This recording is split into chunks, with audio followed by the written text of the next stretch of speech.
Welcome to the Dork Forest. Jackie and her pals will never bore us. Shameless confessions about our obsession will make us laugh and smile. So let's explore the Dork Forest and dork out for a while. 2023, you guys, and I'm winging it. Hi, it's Jackie Cation. Welcome to the Dork Forest. That's the website, The Dork Forest, if you like a determiner. Dorkforest.com also works.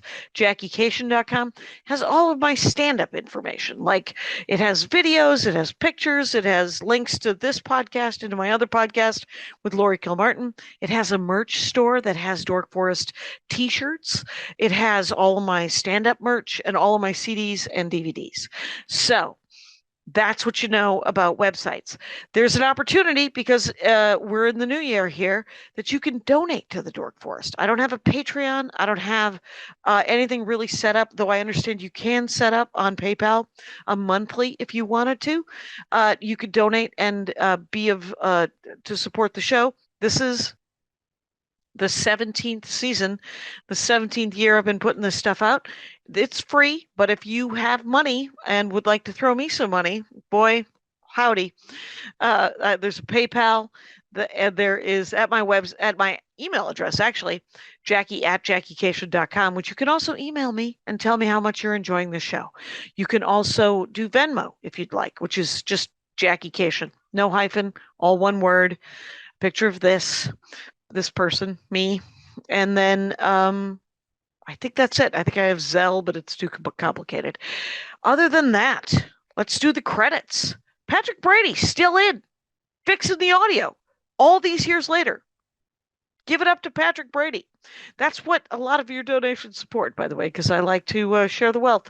And then Vilmos, he does the websites, and Mike Ruekberg wrote and sang that song, composed and sang that song with his wife now, Sarah. And at the end, he sings the Mexican hat dance, which is always fun. Anyway, I'm sure there's more to it. There's a band camp that has a bunch. It has like a stand-up storytelling album that was never released. It's there's also a bunch of live episodes that many of them are free. There were 200 episodes that were not pre-recorded, and I sort of culled through those, and I pulled like 17 of the best ones. There's an album collection of that, 17 hours of Dork Forest. If you run through all of the episodes, go to bandcamp.com, Dork Forest, or Google those words, and you'll find it. Anyway, there's probably more. I can't remember any of it, but you're doing great. Feel free to enjoy the show. Jackie Cation, I'm still in my friend Liz's apartment in New York City. It's still Christmas here. But I am talking with Shanda Sung, Bloomington, Indiana comic. Welcome to the program. Thank you for having me. All right. Shanda Sung is spelled Shandasung, and that's her Instagram. And so check that out and find out what you need to know. About that. We're going to dork out, though, about roller derby, which I did one episode many years ago about roller derby. I've forgotten everything I've ever known. Do you play roller derby? I did. I am a retired skater now. How many years did you play? Did you do it for years? I played for 5 years. That seems plenty long. It was long. It felt short at the time, you know, when you're like, really throw your whole life into something similar to comedy. Yep. And but then looking back on it, it was like, man, that was a chunk of time I spent throwing myself on concrete. Well, that's it, right? Because it is concrete, right? It is, largely for the most part. And you're wearing helmet pads, elbow helmet too, or elbow pads too? Yes, helmets, mouth guard, elbow pads, wrist guards, knee pads. And some people will even wear padded shorts. I never did that. The idea is to learn how to fall on your pads. So you're not doing the like old timey like flailing of the arms on the skates falling on your butt. Right. Like that. Hopefully you kind of train that out of yourself. So you're falling on the protected areas. Which is good for roller derby, but it's bad for when you skate without your pads, because then you just fall on your knees and elbows if you fall. Right. Then It's you not fall on, great. right. Or in real life, when you're not wearing pads, you're like, oh, I should fall on my knees and elbows. Yeah. And you're like, no, I'm not wearing pads. I should fall on my ass. Yeah. Right. Oh, wow. That's how does one, how did you get into it? How do you get into it? And all, how do you Well, train? What do you do? yeah. So the way I started is a friend of mine joined and I went and watched her play and I was 100%, 100% in, 1,000% in. I was like, where do I buy this stuff? I'm doing it. And I had played sports, throughout my life, but it had been a long time. I was in college. I was really a lot of my friends had moved away and I was at Okay. kind of a loss looking for a community. And so I dove all the way in it. And the craziest thing about it is that you have to learn how to stand on your own 2 feet before you learn anything else, which is so unique for a sport. A team sport for sure. Yeah. So you have to learn how to skate by yourself kind of first, or? So our league started up right as I joined. We started a joiner thing that was everybody, all the brand newbies would come once a week and they would really kind of hold our hand through learning how to stop, learning how to fall. Like I said, fall safely. I know we used to, when I started practicing, we were in an old gym of an old elementary school. Okay. And there was one time that one of us flew off the track because we weren't good at stopping and we went out like the double doors into the foyer area. So yeah, there was another time somebody fell into a bunch of folding chairs that were leaned up against a wall. Like it was ridiculous. Yeah. But yeah. So most leagues have a joiner program, a newbie program that teaches you when you're baby drafts. That's what we called it because you're just like you're just a baby. Walk. Yeah. And once you get to that point of being able to skate and then being able to hold your own and be able to take contact, adjust your speed, do footwork, and you've built the little muscles that you need to keep yourself safe, especially in your ankles. Okay. Because it's so easy. I saw about 6 people break their ankles in the time that I played. Oh my gosh. So how do you strengthen your ankles? You do ankle circles with your skates on. I mean, they're quad skates. They're heavy. They're probably between 5 and 10 pounds. And so you would do that. And then there's just drills that you can do, a lot of footwork drills, stepping, standing on your toe stops, jumping. You have to be able to jump. There are minimum requirements that you have to meet in order to be eligible for play. And that is being able to skate so fast, being able to stop multiple different ways, being able to jump at this height, like 3 inches high, I think it is. Wow. And you have to do that every year. Every year they check they check to make sure that you're still doing it. Okay. So someone has started a roller derby team.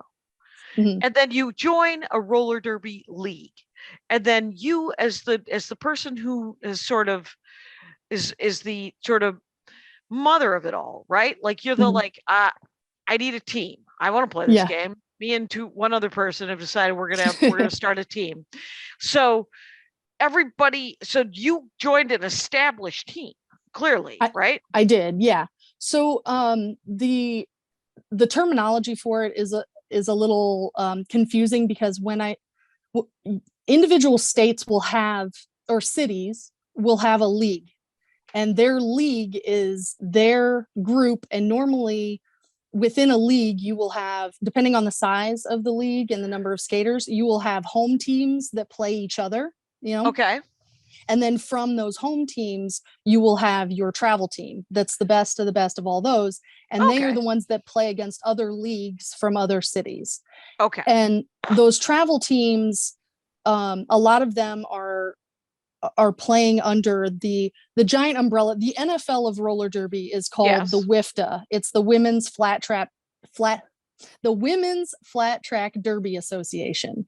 WIFTA. Nice. WIFTA, yeah. And WIFTA began and with just 20 leagues. And now I looked it up. They have 443 leagues that are members. In the United States or no, globally? The world, globally.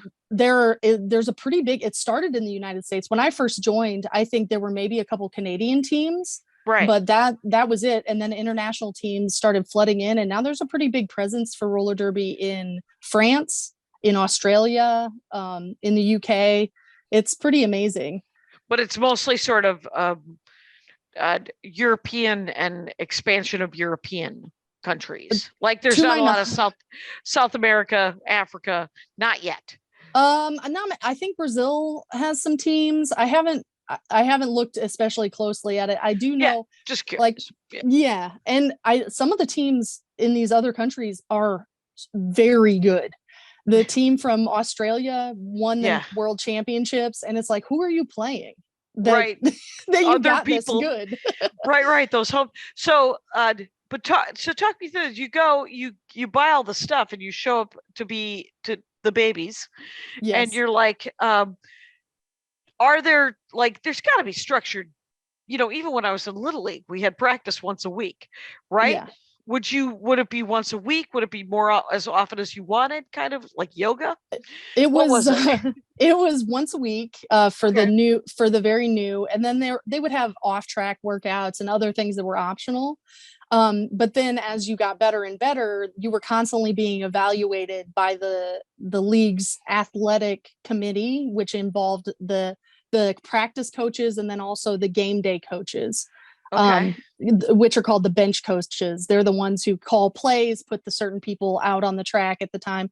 And then there are practice coaches who are also usually skaters. They're skater coaches. Right. And so once they're looking at you and they're like, okay, that one seems ready, we'll move them up possibly to a home team in a larger league. Now, when I joined, we didn't have home teams. We had our travel team, and then we had our B team, which would play other team, the JV essentially. Oh, but it was sort of like home teams because you were playing other. Yeah, we would play other cities just like our A team. Like typically we would travel to other cities and we would play a double header, the B teams against the A teams.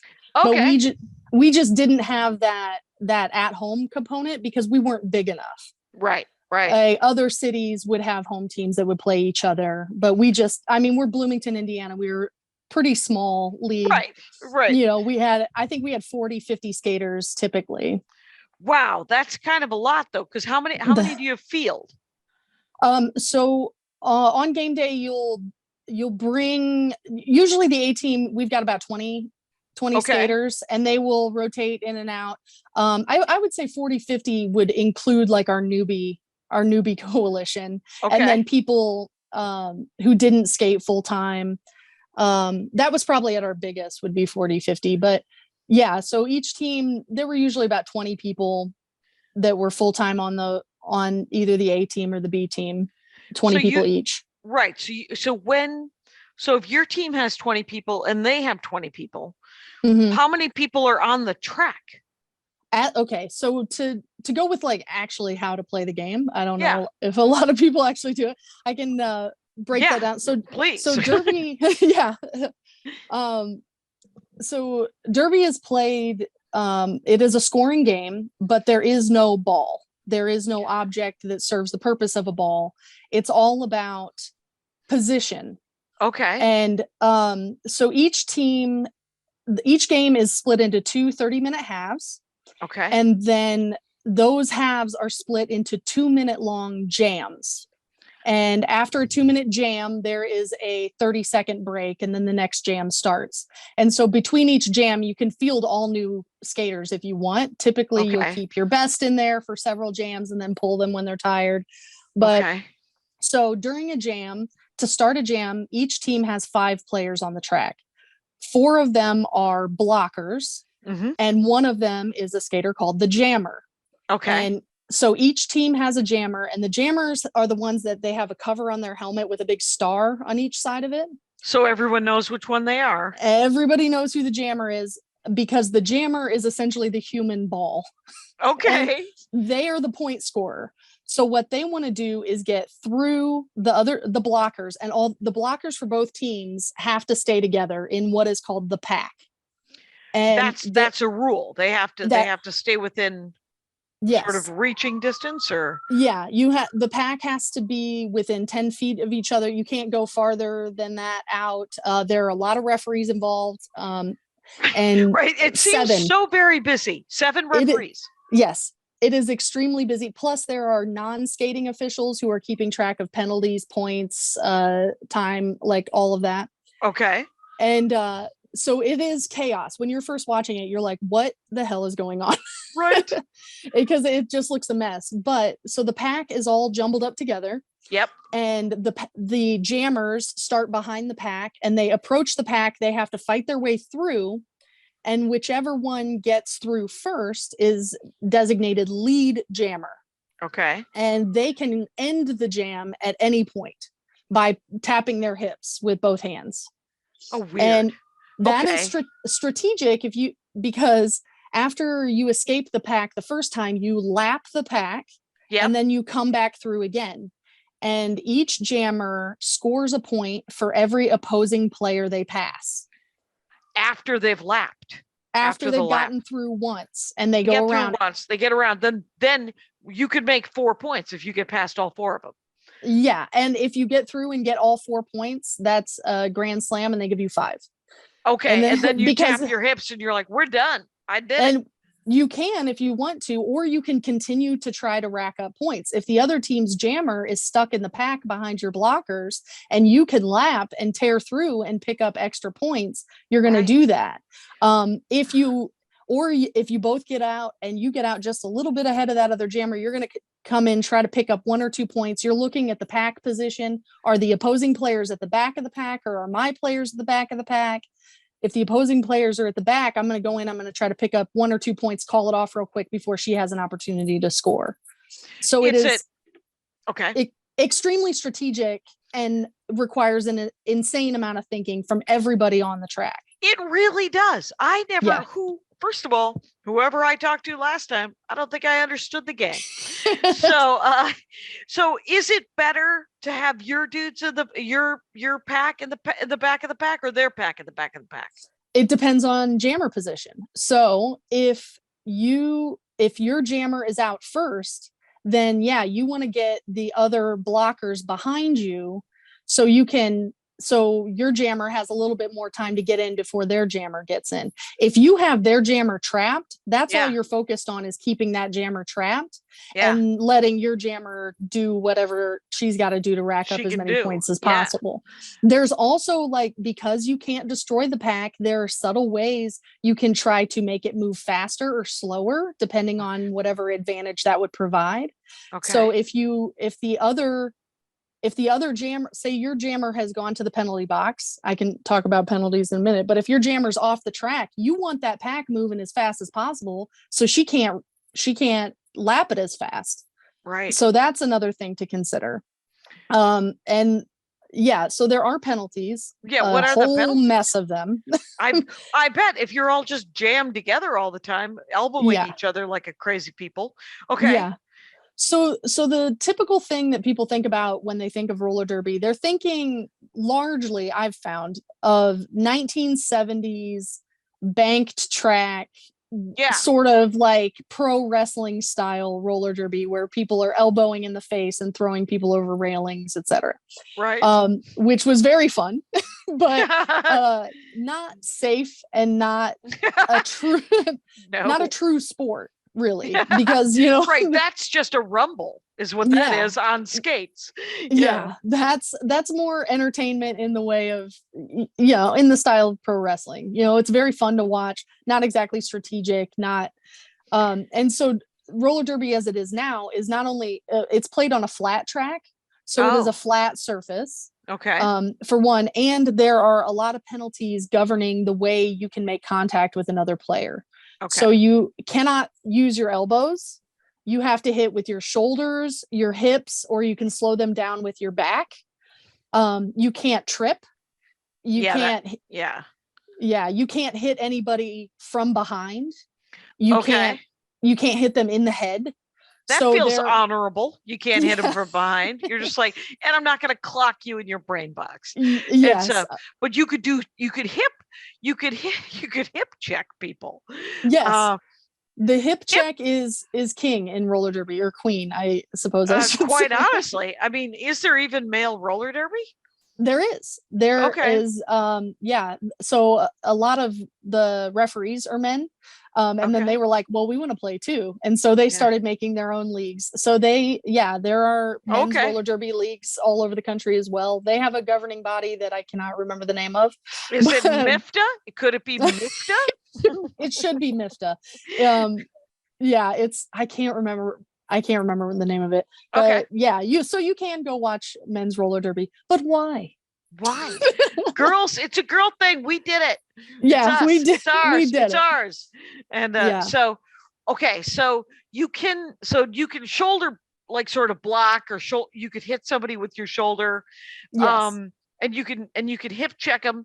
There's child rearing hips, as opposed to child bearing hips, and you can just sort of like hula hoop the heck out of them. And so that the penalties are when you essentially use your hands and your elbows and your head, and you hit people's heads, and you sort of trip them or get, because people gotta fall down, right? Oh yeah. There's a lot of it, and there's a lot of, I mean, most of the contact penalties are accidental. You're skating, you're a little out of control, your arms go flailing and you elbow somebody, or you're coming into the back of the pack faster. Like, that's a big thing with jammers, is hitting people from behind. You get what's called a back block penalty, because you're coming in the pack fast. And if you come in too fast, you hit someone from behind and knock them down, you're going to go. Because you're trying to squeeze between, right? You're trying to squeeze, and you're like, well, I just hit your back. Yeah. Because you moved. Yeah. And there is, so as far as strategy goes, the blockers are very focused on the other team's jammer and stopping them, but also they need to be thinking offensively. Okay, I see my jammers coming. Is there a way that I can hit these other blockers and get them out of the way, especially out of the way of the inside of the track? That's the shortest distance, and allow my jammer to go through. And that was my favorite position to play, was as a largely offensive blocker. So I was keeping an eye on my jammer, finding out what she needed, giving her, sometimes I would literally push her through the pack, or hit somebody. Can you do that? Can you touch your jammer? Yes, you can. You can. So contact penalties cannot be given against the same team. Because you're not going to do that on purpose. So if you do, so often, not often, but sometimes you just grab her hips and push her through, or then she would grab onto me. I lead in, I make a couple hits. She's grabbing onto my hips, onto my shoulder, onto my arm, and I'm flinging her through or around. Just sort of like crack the whip a little bit, because I've seen that kind of where you're all sort of linked. But is that a strategy where there's a crack the whip kind of angle? It is there. So it's not super practical, because you telegraph it. Like, if you're setting up for a whip, like, this is like, if your arm's way out here and your jammer's coming out, people are like, oh, I need to hit her. Like, clearly they're planning something. But when you pull it off, which is rare, man, it feels amazing. I bet. You just fling them in. It's a fun thing to do in like warm-ups. We're warming up and we're just like kind of screwing around and just sort of loosening up everything. When you practice with your blockers and your jammer, how do you, is there sort of like football or baseball rather, where there's signals? Sometimes like hand signals and stuff. There are like play names. Where you could yell out Sylvia, and then everybody ducks and you jump over them. And that'd be, I don't know why Sylvia was involved, but yes. Similar things. Typically having to do with how you line up at the beginning of the pack. And if you're going to try to all line up on the outside and push all the other blockers to the inside, allowing your jammer to go to the outside, that kind of thing. There's communication on like subtle levels of like, I'm looking back at my jam, or, you can raise your hand in the middle of a jam and be like, I'm looking at you, jammer, come to my side and I will make a hole. Or sort of like calling the ball. You're just like, a little bit. I got this one. Yeah. And or I have an idea. Yeah. Or there are strategies for if So when you get a penalty, you go to the penalty box for 30 seconds. It's similar to hockey. Okay. So then your team is skating down. So in those situations, if there are fewer blockers on the track, you may try to do different things. They have we had plays that involved one skater turning around and holding on to another blocker from the front while that blocker had a hold of the jammer with her butt, and the one in the front is just helping slow down and direct. And yeah, so we had things like that. So you can literally hold people as long as you're not tackling them or hurting them. You are physically touching other blockers. Oh yeah, you'll normally, so booty blocking, as it's called, is the best way to do it. Anything that works with your center of gravity is the way to do it. So like shoulder hits feel great when you land them, but they don't put you in a good position because then you're way over here, and then you're off of your balance, and it's just not as successful of a hit. So what you want to do is put your center of gravity in front of that person so you can control them. So if you can slide around in front of them, put your butt in their lap, and then hit your brakes, and then they try to move, you feel where they're trying to move and you move with them, and you're slowing them down, and you move. And that's what makes a blocker just like a brick wall that is so frustrating and will break your spirit. If a blocker has you that good, you're just like, I want to quit.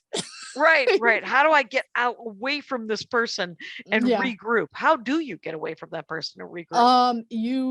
You can try to like slow down and then juke around, which some people are great at. You can look to your blockers for help.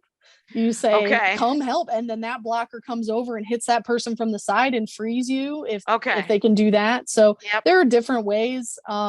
It's right. So you have to be aware of your fellow 4 teammates and then the other 5 people that are and you're all in a space of about 10 feet.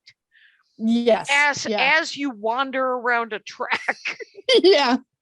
You're like literally it's a rugby scrum for an hour. And so when are the 2-minute things? What are the 2-minute things again? So those are jams. And so the jam starts, you skate for 2 minutes, and then the jam ends, they'll whistle it dead, and then it's a reset. And so everybody goes back to their bench, you put out your next set of skaters. Some of those are the same as the previous jam, depending on what your team strategy is. And then we start again. Okay. And there's another jam. Yeah. Okay. So the question is the game starts. It's a 30-minute half. Everybody starts going around. When does the first jam start? Oh, how do you do it? You come out, you get warmed up, you do your introductions. They announce your names. You go out, you do all that fun stuff. Getting booed by the other team when you're the away team. Oh, it's amazing. It feels great. I was in New Orleans playing, and I got booed by an Elvis impersonator, and it's maybe the best thing that's ever happened to me. It made me so happy. Felt real. Yeah. New Orleans, that was the greatest city. They had a parade to begin it, and it was so fun. But so they do all the introductions, you do the anthem, all that, and then everybody's at their bench, and then it's like, all right, we're going to start. So send out your first set of skaters. There are 2 lines on the track. One is called the pivot line. That's where the pack lines up. And then one's called the jammer line. It's 20 feet behind, and that's where the jammers line up. And then they whistle to start, and everybody goes, and then the jam's on for 2 minutes or until the lead jammer calls it off. Okay. So it could be shorter. Right. So it'll end itself at 2, but the lead jammer can call it and just go strategically. I think I've made enough points. Yeah. Or you've made enough. No, you can't, because you're not the lead jammer. Well, there are sometimes if you get lead jammer and then you get caught up in the pack, and you're too busy trying to fight out, you don't realize the other jammer scoring. Usually that means your coach is not yelling at you loud enough, but it has happened. So you have 7 referees around the track, and how many are there coaches on skates for your team? So the coaches, there are benches just outside the track. So it's like a bench, and then the penalty box in the middle, and then the other bench on the other side, very similar to hockey. And then, except it's not contained. And and then the coaches, there can be two coaches for each team. And sometimes they're on skates. Most of the time they're not. It just is not necessary and is an added danger that they're going to get their legs taken out from under them. One of our coaches always wore skates, but, and then, so they're on the edge there and they're doing, and then there's a captain, a team, you have a big team captain that can be involved in like referee disputes and things like that. And then there are inside the track referees and in the middle. non-skating officials. Yeah, there are, I believe, three in the middle, and then 4 on the outside. Okay. And are the coaches on the outside, or are they on the coaches inside? Are on the outside. They're also on the outside. Yeah, sort of running to keep up with the. Are they doing? Or do they just stay where they are? The track is not that big. Okay. So you can hear your coach from the other side. Okay. And plus you're moving. They'll be back around. I'll see you in a second. Get it together. When you get back here, you are in a lot of trouble. You are in so much trouble when you get back here in about 12 seconds. And that's hilarious. Okay, so how big is the track? Is there a standard size, or there is a standard size? It's laid out. I don't have the dimensions on me off the top of my head. Right, because when it started, I think it was whatever track was available, right? Yeah, and there are like, depending on your practice space, sometimes people have to practice in, usually it's like warehouses. And if you get a smaller warehouse and you've got to make your track just a little bit smaller just so it can fit in your practice space. But then on anything that is a sanctioned bout for your A team playing for WIFTA, for rankings, those are all very well regulated. Track size, usually, so they will lay down, even though it's a flat track on a flat surface, typically concrete, or they have this like plastic stuff that clips together that's called skate floor. Like Hot Wheels. Yeah, it's weird. I was never a big fan of that, but you have to lay a rope down around the inside and outside of the track, and then you tape over it like wrestling mat tape is what we use. So when you skate over it, you can feel it. So that you know where the track ends, and essentially, where the boundary is, the width of the track is also standardized. Yes, and the size of the circle, is it a circle or an oval? It's an oval. Yeah. Okay, so that's standardized in the A games, right? Yeah. And so when you practice, you're laying rope and duct taping, just so that people know the width. They're playing in the right dimensions. They're practicing in the right dimensions. Yeah, because once you skate so much, it's like, and you're like, I know this is the boundaries here. You have a sense of Yeah, and you can leave the track. Like if you get hit and you go out of the track, that's not the end of the world. It's how you re-enter. If you cut in front of somebody that you were originally behind, that's called cutting the track. That's a penalty. Okay. So there are penalties governing that kind of thing. There are the penalties for contact. There are penalties for maintaining the pack. There are penalties for your track position, using it, and then penalties for being a jerk. Sure.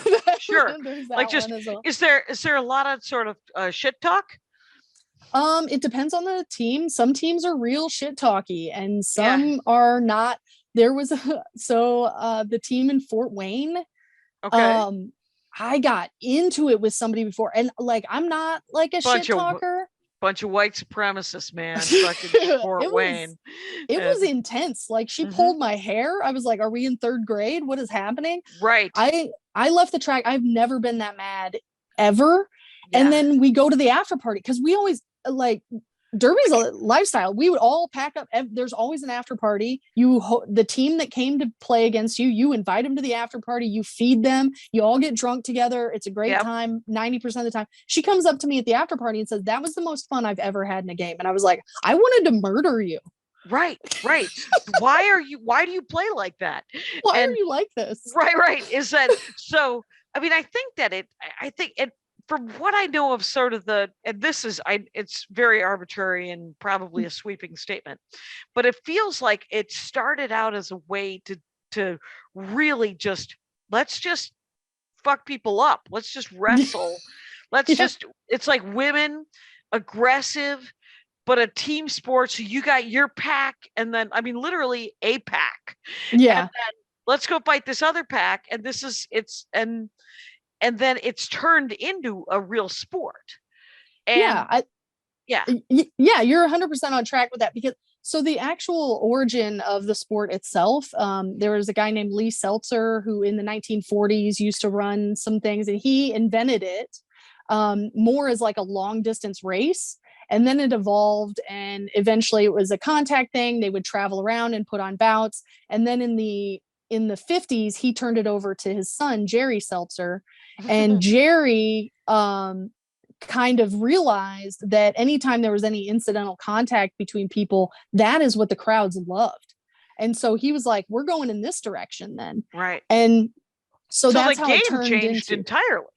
Yeah. At first it wasn't really a game. It was like a marathon. It was just a race. Yeah. And then it turned into this game, and he played up the violence of it. The campiness, the names, the short shorts, the leather helmets, the everything you think of what was being broadcast on TV in the 70s.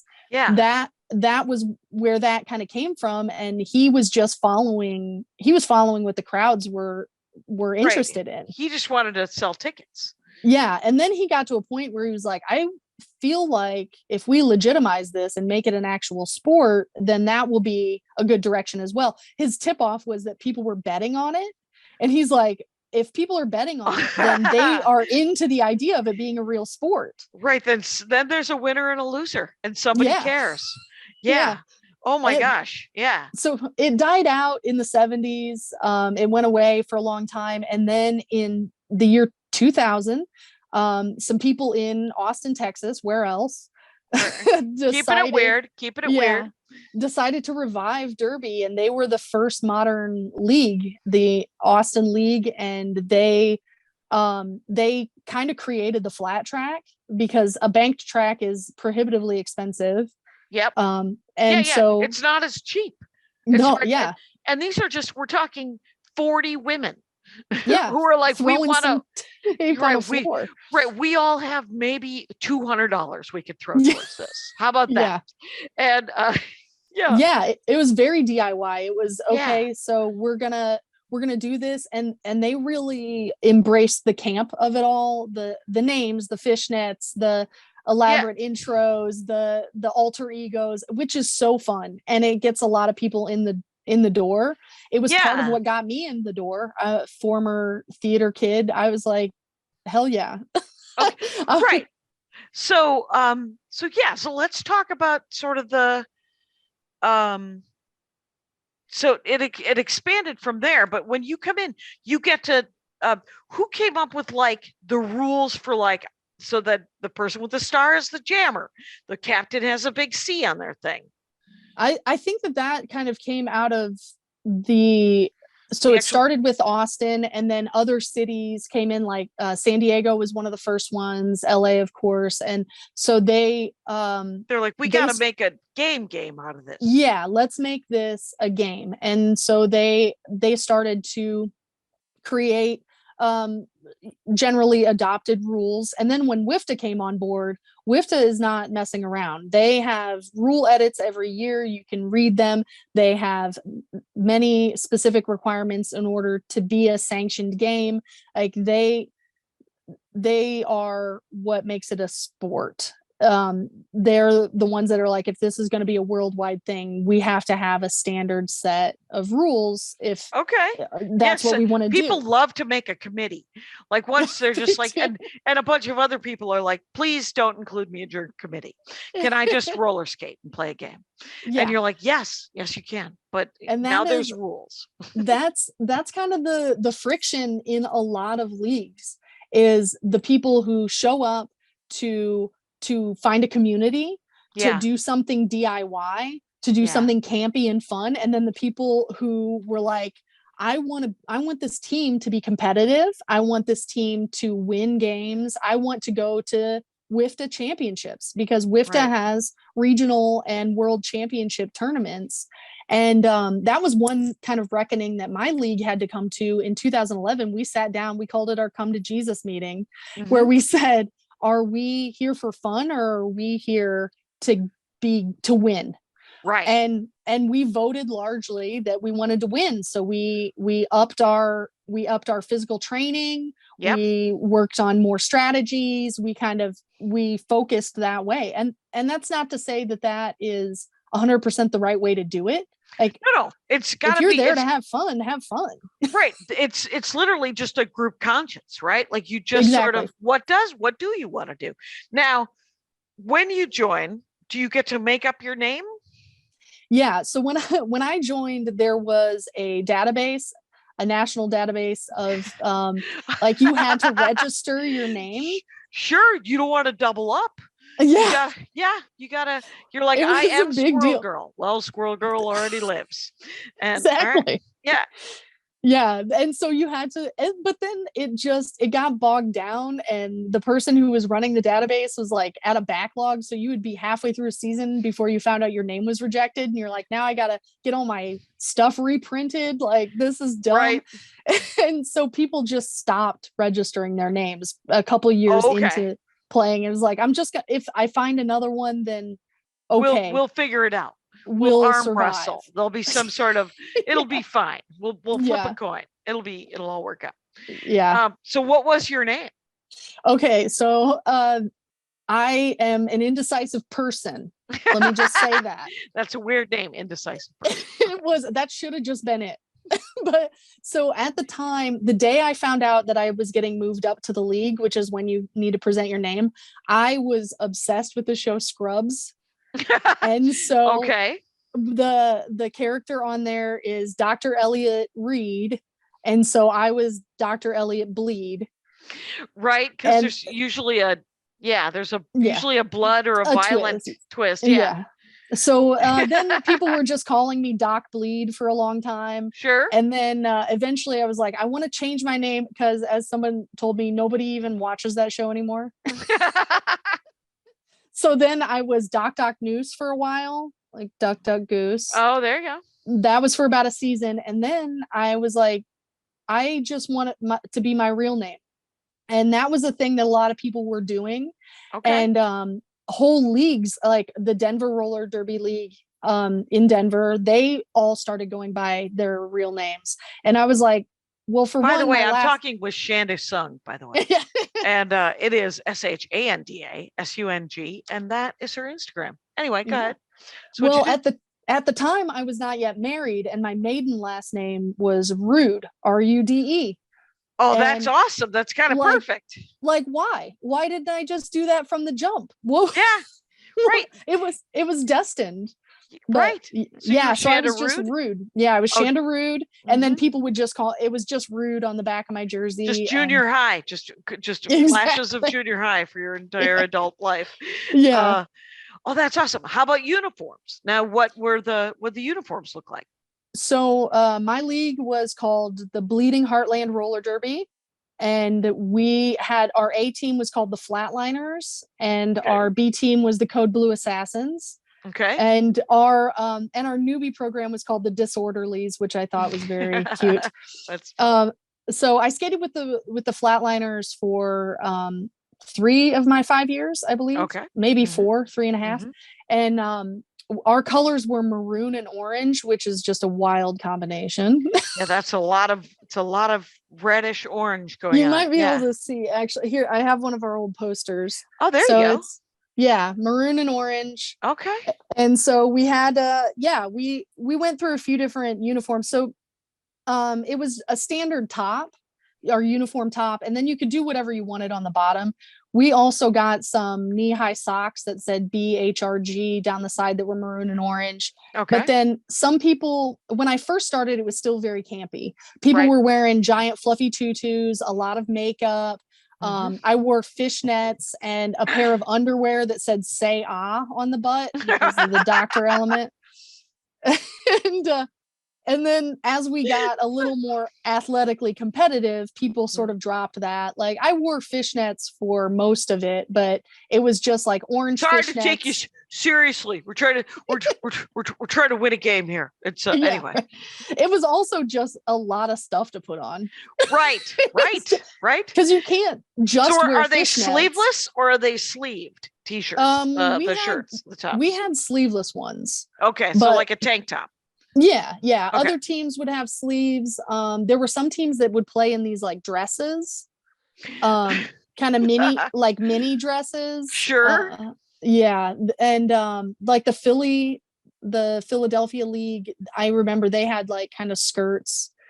Their main skater was Teflon Donna, and she was fantastic. Could you get a hold of her? Probably not. No, she Probably was slippery. not. She was slippery lady. And what now? Okay, so now that there's professional leagues, they're charging people to come into this thing. Oh yeah, I'm sure when you first started, it cost you to play. Of both. So we're putting on events that we're charging tickets to, but then also there were monthly dues. Right. I think by the time I stopped playing, they were up to $70 a month. Wow. And that was on the low end because we didn't have a lot of skaters, and we were fortunate enough to have a warehouse that let us rent from them at a steal, like an unbelievably low number. They were just for like, this warehouse. Come and do it. It wasn't a warehouse full of things. At the time, there was some stuff when we moved in, and of course it was filthy, and you want that floor extremely clean. So we would have to mop this whole warehouse every couple months. Oh, because if you've got a bunch of that. Oh yeah. If you've got a bunch of dirt on the floor, it'll get on your wheels, and then you're sliding everywhere. You have no grip. It's no good. You'd clean your wheels all the time. They're also different. Like, of course, there's equipment preferences. Skates are very technical. You have what kind of truck do you want? What angle do you have it at? What hardness of your wheels? Do you want soft wheels that are stickier, hard wheels that are slicker? That depends on the type of floor you have, the type of floor. Some skaters had multiple sets of wheels that they would change out every bout, depending on where we were. Oh, right. Depending on what the floor was made out of. Yeah. Okay. So and I mean, that stuff's all expensive. My skates were $600. Wow. And then a set of wheels is $50, $60. And then you've got your pads that you need to replace regularly, so they are still safe. So they are still squishy. Yeah. Yeah, sometimes, I mean, I was pretty broke at the time. So I remember I had knee pads that were beat to hell, and I just put volleyball pads under my knee pads. Right. Well, not effective. No. Would they fall out? Cheaper. Oh yeah. Cheaper. Yeah. They slid around, and they were just, they tore up the back of my knees. It was a mess. But yeah, I mean, people are putting their whole self into this financially and then time wise, because it is at its core a grassroots DIY situation. Every league is an LLC that is operated by the skaters. So all of our skaters had to have a job. So we had multiple committees, one for media, one for events, one for athletics, one for sponsorship, like all of these different things. And you had to either run a committee or be on a committee, or sometimes be on two committees. If we didn't have a lot of skaters, you had to do extra jobs. Right. And that's every week. You were practicing at least once a week. Three times a week when you're on the team. It's 3 times a week. Yeah. 3 times a week practices. And then these committee meetings, were they monthly or were they weekly, or? It depended on the time of year, if we're in season. The need. Yeah, then it could be more. I mean, endless emails, a server filled with multiple chats. Like, it takes over your life. Yeah. But you love it. Yeah. But you love every minute of it. These are your best friends. Right. These are your friends. This is the cult that saves your life, right? Absolutely. It's one of those. It's like stand up. It's like improv. It's like music. Yeah. You're like, sure, it's a cult, but I was alone. Exactly. So now I have someone I can at least call and cry at, or at least call and would go out for coffee or a beer, right? Yeah. So, yeah. Are you still in touch? Are you still friends with a lot of them? For sure. Yeah. I have them. they have since moved. Some of them have moved all over the country, and we're on group chats. We do Zoom game nights. We do, like, I have lifelong friends that I made playing this sport. And it's, so there's a quote that everybody repeats, from a San Diego roller derby skater, one of the OGs, one of the originals, named Bonnie Destroyer. And she says, we break our bodies to save our souls, and somehow that makes perfect sense. And it does. You show up. So at the point that I joined Derby, I was was taking an extra year of college. All of my friends had moved away. My brother was in Afghanistan. I was lost. I had lost all my friends. I hadn't played a sport in years, and I missed it. And I joined this thing, and I let it swallow me, and it felt amazing. Yeah. And it gave me confidence. It gave me a goal. Yep. Yeah. It got you moving. It got you doing some It gave me these amazing experiences. I mean, we went to New Orleans and skated. We went to St. Louis, New York City, Philadelphia, Milwaukee, like all over the place to go. And then you would go, and these other leagues are of your mind. They're in the same cult, and they welcome you like sisters. They're like, yes, let's get on this track. Let's beat the hell out of each other. And then let's go drink. Yeah. And then you can stay at my house. Like, right. That happened a lot. Because there's no money in this, right? Oh, no. To this day, there's like, it's not like it's not even a ball, right? I mean, there's not even like 20 grand a year to be a professional roller derby.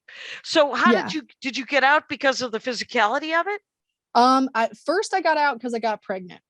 Oh, there you go. Yeah, that's hard. That'll hinder it. So that threw a wrench in the plans. So yeah, I got pregnant. I had my son, and the whole time I was pregnant, I was, of course, like, I still need to be around. At that time, I was a skater coach. Yep. So I was coaching my team. So I kept coaching, off skates. And then we came up to needing some announcers for some of our home bouts. Oh. And the announcers were like, would you like to do this? And I said, yeah, that sounds fun. And I started doing it, and it was so much fun. You're calling the game. It was so nice. Our announcers, they knew the game, but they weren't skaters. Okay. And so I was able to be like, here's some strategy that I'm seeing play out. Yep. And color commentary. Yeah, exactly. Perfect. It was so fun. And so I did that the whole time I was pregnant. And then as soon as I had my son, our team had met its goal of being competitive enough to make a regional tournament. Right. And so I had 3 months to get back in fighting shape. And so I did. And like 145 days after I had my son, I went and skated in a regional tournament. That's awesome. Yeah. And I skated for one more year after that. And then I was like, this commitment is becoming too much. I have a family now. I can't do 3 days a week. And so I stopped skating, and a lot of my friends had moved away, the ones that I started with, and it was just a new league, and my time was done. Right. Right. Because so, it skews younger just because of the physical, expenditure. Right. Yeah. And the monetary and the time and the everything, like, you're okay with this being your whole life for a little while, but eventually you want to do other things. You need to do other things. And it doesn't mean that you don't celebrate it. Doesn't mean that you're not psyched about it. That's awesome. Yeah. And so I announced for another couple seasons, and I really enjoyed that. And about 4 or 5 months after I stopped skating, I took a stand-up class, and then comedy became my cult, and now here I am. Here, exactly. Shanda's song, by the way, SHANDASUNG. It'll be in the notes. And here's my question: So how long has it been since you played? When you stopped playing? Like, how old's your son? My son is 9. Okay. So it's been about 8 years since I skated competitively. I still have my skates. Still got it? Do you ever go see? Do you ever just go to the rink and skate for fun? I do that. Some of my old teammates got into skate park stuff. So my whole family, my daughter, my 4-year-old daughter brings her big wheel, and we go to the skate park and do the ramps, and it's hilarious. Super fun. So fun. And now the league that I was a part of, Bleeding Heartland Roller Derby, they no longer exist.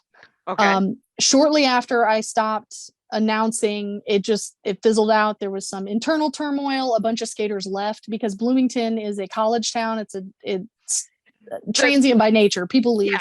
Yes. And it just went away, and that happened shortly before the pandemic. And so even if it hadn't already dissolved, there was no way it was going to survive the pandemic. So Yep. The league is gone, which is sad. There are some new people trying to start up a new league. Okay. And so I've been keeping an eye on them. They are having another bout, I think, soon. I'll probably go watch it. I can't throw myself all the way in anymore, but I'll go to some practice and have some fun. Go to some practice and watch some games and watch them play.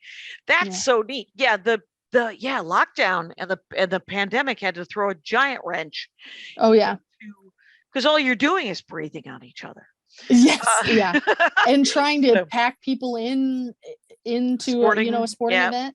So most leagues stopped playing for at least a year. Some of them, there are 2 leagues in Indianapolis, and some of my former teammates play for them now.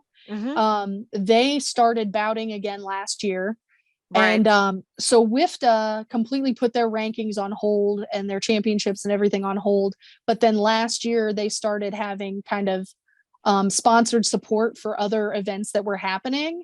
And then I'm thinking this year, it seems like they might get back to sanctioning bouts again, and then starting the ranking process and get back to doing championships and stuff. I went and watched champs. It's a whole weekend of derby, the best derby you'll see. It's so much fun. The parties are amazing. I went several years just to watch, and it was amazing. So when that comes back, you should check it out. It's a good time. Derby's great. And it did open up more like streaming options.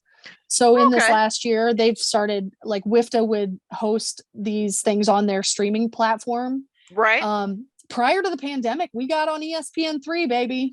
That's and right, because I know that people love it. Like, I don't know where, like, if you're practicing in warehouses, where are you competing? Like, where's the track? Is there? So we had for a while we would do it at a rec center. We would set up bleachers. It's like where they do like intramural basketball and stuff. Okay. And that was where we would bout. And then we went to the city has a ice skating rink. And we were like, you're not using it in the summer when the ice is all melted. Can we use it for bouts? So we did that for a while. Okay. And then, so Bloomington was limited as far as venues. Now the bigger cities, like, they have small arenas. Like Cincinnati has a really awesome smaller size arena that they would skate in. That was so fun. Some cities had a roller skating rink, which is huge. Which, I mean, that's the thing is, like, if they don't have a roller skating rink, you talk about do it yourself. You got to set up bleachers. You have to create a track. You have to. It's all right. You have to set up a popcorn stand. I mean, there's you got to run merch. You got to do merch. How's the merch? Yeah. Sometimes it's like I got to work the merch booth during the B team game and then suit up right after and go skate. Right. Oh my gosh. Very DIY. I'm taking tickets at the door in my gear before I go on skate. On skate. How many people would come to the games? I think the most we ever had was like 600. Okay. I think typically we were around 200, which is not respectable. Bad for. That's super. Bloomington, we've got IU. We have obscure sports out the wazoo here. For you, we're competing a lot for sports entertainment. Yep. But we came up against that competition, and the issue with a lot of leagues is like everybody will come in the door for the novelty of it the first time. Right. How do you get them to come back and again and again and become invested? And that's difficult to do when the sport is unknown to a lot of people, when they are watching this chaos and they have no idea what's going on. Right. They don't know how it plays. They don't know how it scores. And, you don't know how to cheer, when to cheer, who to cheer for, what's happening. What did I just see? Exactly. Yeah. So that's a hurdle that they've struggled with. a lot of leagues, and sometimes they'll have a video before that's like, this is how it's played, or they'll have a program. Shrewd. Yeah. Yeah. And bigger cities have an easier time. I mean, as with anything, they have a bigger market to draw from. Yep. Indianapolis, one of their teams used to play in a coliseum on the Indiana State Fairgrounds, and they would draw in a couple thousand people. Oh, wow. And so, New York City, they have a league called Gotham City, which they were dominant in the country for several years. And they have multiple home teams, and like they have a pretty big fan base. So it'll be interesting to see how these smaller leagues are coming back and what adjustments they're going to make, if they're going to try to do more streaming stuff, or how they kind of survive in the wake of this thing that put everything on hold. Right. Yeah. Oh my gosh. All right. Well, you'll be happy to know that we're at an hour. Oh, Shanda. Is that all? I was like, I can't believe, like, because there's, I'm sure there's anecdotal stuff and there's all kinds of stuff that's available. But what I think that we really got out of this episode is how to score and how to play. Yeah. Which I think that when people go, they would love to know, right? Yeah. Because you do go for the novelty, and if you could go and go, okay, she just made 3 points. I see how that happened, right? Yeah. I remember when I first learned how soccer works. It was comparable. It was comparable. And the thing that the argument I make to a lot of people who are like, oh, is that really a sport? I'm going to go watch my football or whatever. Yeah. Is that how many sports do you know where they're playing offense and defense at the exact same time? Right. Because there are basically 2 balls at play. And each team is capable of scoring at every second. It's not that in basketball, okay, we have the ball, now we're on defense. Then it's like, I got to do both of this at the exact same time. So the amount of strategy is is high level. And once you know what you're looking at, which is admittedly a big hurdle, it's very impressive. But that's every sport. I mean, the thing is how many times have I been bored at baseball going, what? There's nobody's hit a ball in 20 minutes. Some people are psyched about this game. And you're like, all right. Anyway, Shanda, thank you so much for doing the show. Thank you. All right, everybody, find Shanda Sung, watch stand up, support the IG, see the magic that is Shanda Sung. And Rangers, you know the rules out there. Take care of each other. My hat. They're dancing around my hat. My hat. Well, what do you think of that? If it looks like a Mexican hat dance and it sounds like a Mexican hat dance, it's most likely a Mexican hat dance. So take off your hat and let's dance. Yay! Oh my God. Why don't we just call that as the end of the show?